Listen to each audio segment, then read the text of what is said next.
Alrighty, so this video, it might get some people in their feelings, but I don't care. I really don't. Like, it's time for us as a collective to stop babying people in our communities because at the end of the day, I don't care. Like, they ain't got nothing. Um, I don't got nothing to do. I don't got nothing to do with me. I don't care about your insecurities, your flaws, or the fact that you don't want to look in the mirror and accept that you did a bad job. And today's video is black fathers. Don't take it to offense, black fathers, but a lot of you ain't shit, and I don't give a fuck. You guys ain't shit, and your kids will let you know you ain't shit. Your kids don't respect you because the fuck, you're just a sperm donor. That's all you really are. It's sad to say, and it's just like, fuck it, you gotta rip the band-aid off with you guys. You guys aren't shit, and I'm gonna say it, and I'm gonna do it. I'm gonna say it for everyone, for all the black kids who've been abandoned by sperm donors, no good sperm donors. Let me just say it for you. You guys ain't shit. You guys definitely left a lot of us with abandonment issues, with rage. You guys left us in the situations that like you definitely could have helped us with. You know, two parents are better than one parent sometimes, not all the time, you know, and definitely economically, physically, you know, a lot of us need protection. You know, a lot of us need protection growing. I'm not saying a mom can't do all the protecting, but you know, if a father's there, that's kind of like your job. You have muscles and strength for a reason, you know. So if you want to be a man, be a man. Don't be a man. Being a man doesn't mean just busting nuts and getting women pregnant. That's definitely not what it is. Flexing. It's not. You're nothing. You're nothing. If you don't take care of your kids, you're nothing. You're nothing. Like completely nothing, and you need to kill yourself. And I don't care if you feel a type of way. And like I said, all my videos tend to be based off experiences. And today, I had to let go of my father, and it was very emotional, and it was very what's the word? It hurt. It did. It hurt for me to finally realize 7 years later, because I didn't even meet my dad until I was 16. I didn't even know he existed. So the person who was raising me wasn't even my dad, and we didn't have the best relationship either. You know, and you know, sometimes stepdads aren't good either. Sometimes moms just need to be single until they finish raising those kids, or you know, if you're gonna date, but you should have the right to date, my queens. You need to make sure you keep that man away from your kids. Sad to say, but 9 times out of 10, the stepdad is usually either gonna molest your kids, beat the shit out of them, or try to terrorize the family. And then you know sometimes you do get a good man who will raise all your kids, but not in our community. Sad to say, especially hood niggas. You know, hood niggas, sad to say, don't have the father mentality. Not all, but too many of them. You know, I definitely advise you. You know, don't get me wrong, I'm not heterosexual. I don't know, you know, that lifestyle. But one thing I can say, as being a product of a failed heterosexual relationship, don't. If you do fall in love with a hood nigga, wrap up. Um, Make sure you know he is worthy of giving his seed to you, worthy of your womb, of your energy, of your feminine everything. Like, know your worth. If he's not doing anything with his life, he's in jail, he's got other kids, hell no, walk the fuck away. I don't know why y'all even be doing that, but that is definitely just another video. And I gotta go get educated more on that. But yeah, I had to let him go. And um basically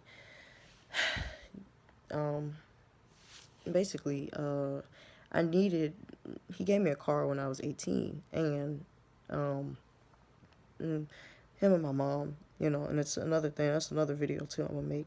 Black parents, they tend to be very petty, and instead of helping me get my birthright, I could have had a car at 18, but instead I wouldn't have been able to keep it because my mom wouldn't have let me keep it because it was from him. So I didn't even want that drama, because when the parents are petty to each other, the kids get caught up, and I was getting caught up in it, and it was messing with my psyche as a teenager. It was confusing me, it was conflicting me. Like, I felt so split apart. I didn't know who these people were, and it was just like I couldn't get to know them because like one side didn't want me to know them. But yeah, so basically I wanted him to give me the other car, and I was going to fix it up because I think something was wrong with it. But my dad has two cars. He has four in total, but those were cars from his old, like back in the day, that he was gonna give to his kids. And but he has a new car that he just bought, and it's one of those start engine cars, and those are expensive. And he has a truck.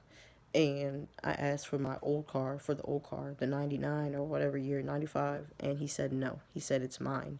But to keep in mind, he doesn't drive it. So, you know, yeah, I thought that was very petty. And when I told him, when I needed him to respond to me, it took him a day and a half to respond if I could get the car.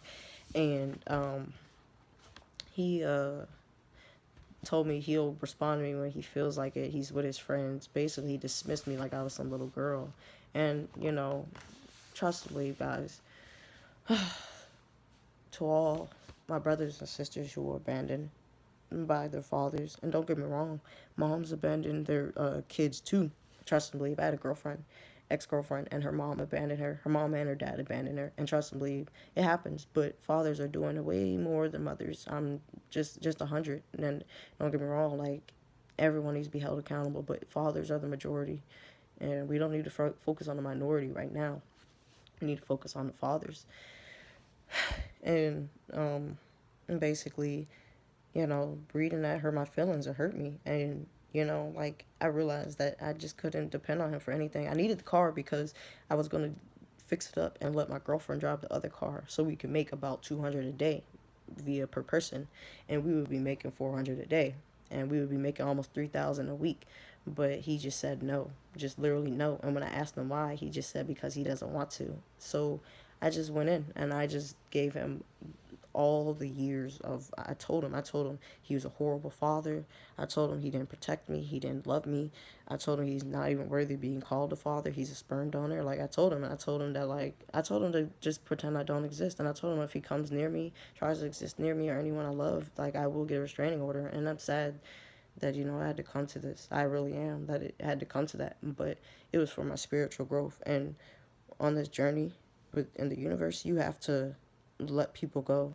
And I had to let go of an ex that I really loved as well. But I had to let her go too. I don't know. She just, towards the end, it was just, I don't know. But soulmates, you can't be friends with soulmates. It's just too intense. And I had to let go of my dad. And I did. And it took me 2 hours to type everything I felt to him, all the rage and anger. And, I told him to delete my number, and I blocked him and I deleted him from my life. And I'm okay. The last time I'm going to see him is when my sister graduates.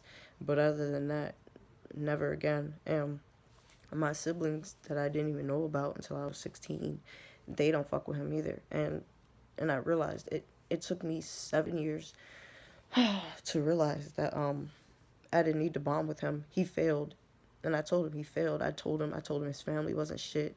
And I let it be known that they don't understand. I told him he's a typical hood nigga that just thought that busting nuts was just all he could do. And, I let it be known that he was a submissive bitch who worked for corporate America with no problem. Just like, sorry, collectively, most of our elders have no problem being the corporate slave bitches for corporate America. Fuck all that.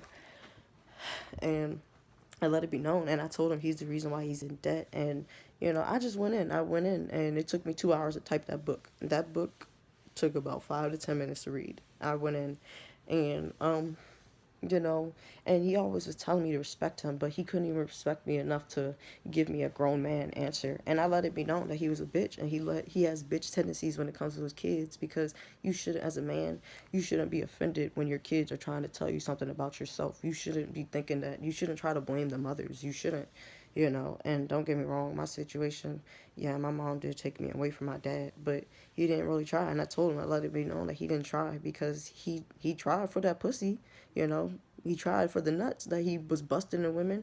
So for me, that's just how I felt. And I told him all that. And, you know, yeah, and he's upset because he texted my brother and let it be known that he's upset. But my brother doesn't fuck with him either, and my sister doesn't fuck with him. And today was just on top of all the negative things that did happen to me, the most positive thing was really being able to just like bond with my siblings, and actually just